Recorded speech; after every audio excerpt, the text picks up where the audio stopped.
আচ্ছা, আজকে বাংলাদেশ ক্রিকেট টিমের ২টা এমন গুণের কথা বলবো যেটা আপনারা আগে কখনো শুনেন নাই।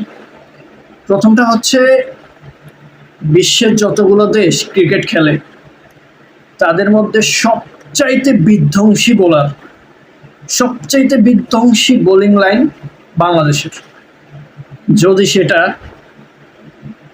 আচ্ছা একটু পরে বলি, আগে ২ নম্বর কারণটা বলি। বিশ্বের যতগুলো ক্রিকেট টিম, ক্রিকেট দল, ক্রিকেট বোর্ড আছে সবচাইতে বিধ্বংসী ব্যাটিং লাইন অফ বাংলাদেশের। কেমনে? যদি সেটা বোলিং, ব্যাটিং যদি জিম্বাবুয়ের সাথে হয়, প্রতিপক্ষ যখনই জিম্বাবু, বাংলাদেশ অন ফায়ার। সবচাইতে হার্ড ব্যাটিং লাইন অফ, সবচাইতে হার্ড বোলিং।